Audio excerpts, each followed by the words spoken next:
అపోస్తలుల కార్యములు 5వ అధ్యాయము 1వ వచనం. అననీయ అను ఒక మనుషుడు తన భార్య అయిన సప్పీరాతో ఏకమై పొలమమ్మెను. 2. భార్య ఎరుకనేవాడు దాని వెలలో కొంత దాచుకొని కొంత తెచ్చి అపోస్తలుల పాదముల యొద్ద పెట్టెను. 3.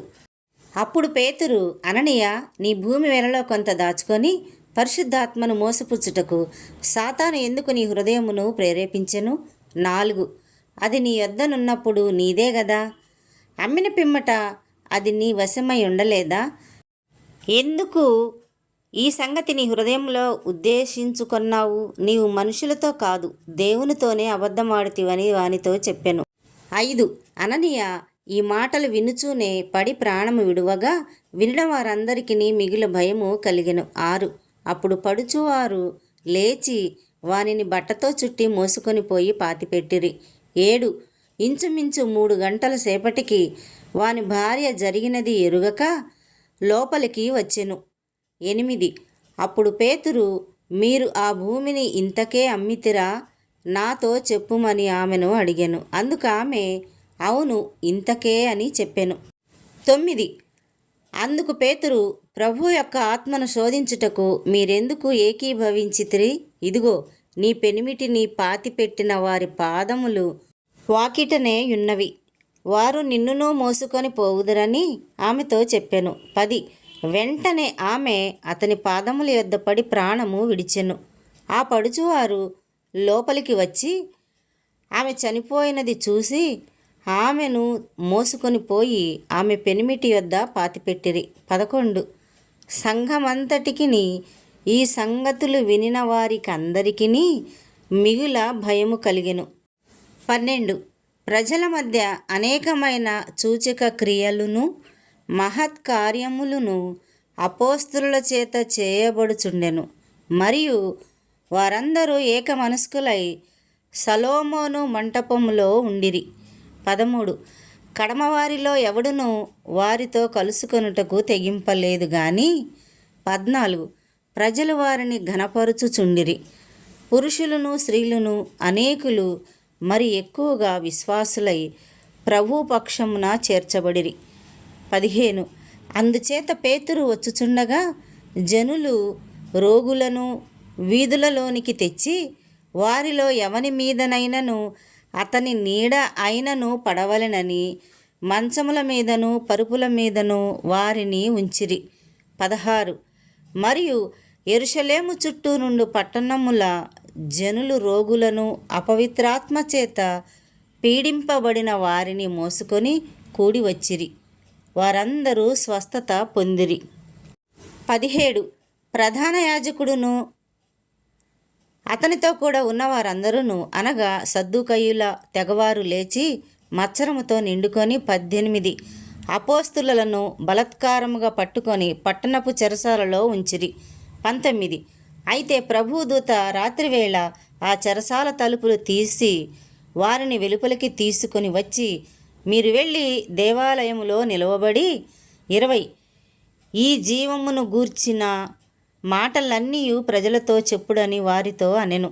21 వారా మాట విని తెల్లవారగానే దేవాలయంలోనికి వెళ్ళి బోధించుచుండిరి. ప్రధాన యాజకుడును అతనితో కూడా నున్నవారును వచ్చి మహాసభ వారిని ఇశ్రాయేలీయుల పెద్దలందరినీ పిలవనంపించి వారిని తోడుకొని రండని బంట్రోత్తులను చెరసాలకు పంపిరి.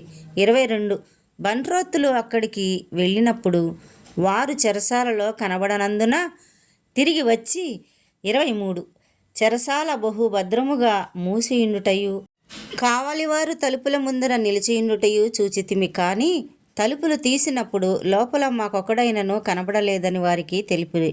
24 అంతటా దేవాలయపు అధిపతియు ప్రధాన యాజకులను ఆ మాటలు విని ఇది ఏమవునో అని వారి విషయమై ఎటు తోచక యుండిరి. 25 అప్పుడు ఒకడు వచ్చి, ఇదిగో, మీరు చెరసాలలో వేయించిన మనుషులు దేవాలయములో నిలిచి ప్రజలకు బోధించుచున్నారని వారికి తెలుపగా 26 అధిపతి బంట్రోతులతో కూడా పోయి ప్రజలు రాళ్లతో కొట్టుదురేమో అని భయపడి బలాత్కారము చేయకయే వారిని తీసుకొని వచ్చెను.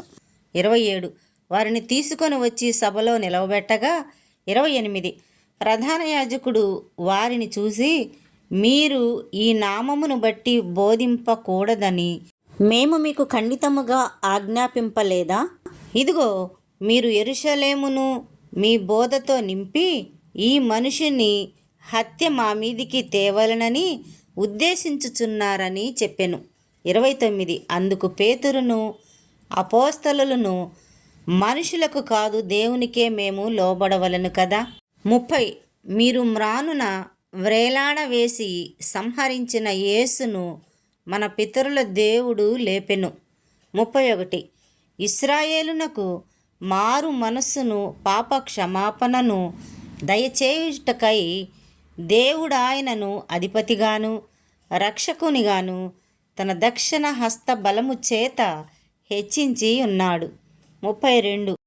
మేమును దేవుడు తనకు విధేయులైన వారికి అనుగ్రహించిన పరిశుద్ధాత్మయు ఈ సంగతులకు సాక్షులమై ఉన్నామని చెప్పిరి. 33. వారు ఈ మాట విని అత్యాగ్రహము తెచ్చుకొని వీరిని చంపనుద్దేశించగా. 34. సమస్త ప్రజల వలన ఘనత నొందిన వాడును ధర్మశాస్త్రోపదేశకుడునైన గమలీయేలను ఒక పరిసయ్యుడు మహాసభలో లేచి, ఈ మనుషులను కొంతసేపు వెలుపల ఉంచుడని ఆజ్ఞాపించి వారితో ఇట్లనెను. 35. ఇశ్రాయేలీయులారా, ఈ మనుషుల విషయమై మీరేమి చేయబోచున్నారో జాగ్రత్త సుమండి. 36. ఈ దినములకు మునుపు దూదా లేచి తనకు గొప్పవాడనని చెప్పుకొనెను. ఇంచుమించు 400 మంది మనుషులు దానితో కలుసుకొనిరి. వాడు చంపబడెను. వానికి లోబడిన వారందరూ చెదిరి వ్యర్థులైరి. 37. వానికి తరువాత జనసంఖ్య దినములలో గలిలయుడైన యూదా అను ఒకడు వచ్చి ప్రజలను తనతో కూడా తిరుగుబాటు చేయ ప్రేరేపించెను. వాడు కూడా నశించెను. వానికి లోబడిన వారందరూ చెదిరిపోయిరి. 38. కాబట్టి నేను మీతో చెప్పునదేమనగా, ఈ మనుషుల జోలికి పోక వారిని విడిచిపెట్టుడి. ఈ ఆలోచన అయినను ఈ కార్యమైనను మనుషుల వలన కలిగినదాయనా? అది వ్యర్థమగును. 39. దేవుని వలన కలిగినదాయనా? మీరు వారిని వ్యర్థపరచలేరు. మీరొకవేళ దేవునితో పోరాడువారవుదురు సుమీ. 40. వారతని మాటకు సమ్మతించి అపోస్తలులను పిలిపించి కొట్టించి యేసు నామమును బట్టి బోధింపకూడదని ఆజ్ఞాపించి వారిని విడుదల చేసిరి. 41. ఆ నామము కొరకు అవమానము పొందుటకు పాత్రులని ఎంచబడినందున వారు సంతోషించుచు మహాసభ ఎదుట నుండి వెళ్ళిపోయి. 42. ప్రతి దినము దేవాలయములోనూ ఇంటింటను మానక బోధించుచు యేసే క్రీస్తని ప్రకటించుచుండిరి.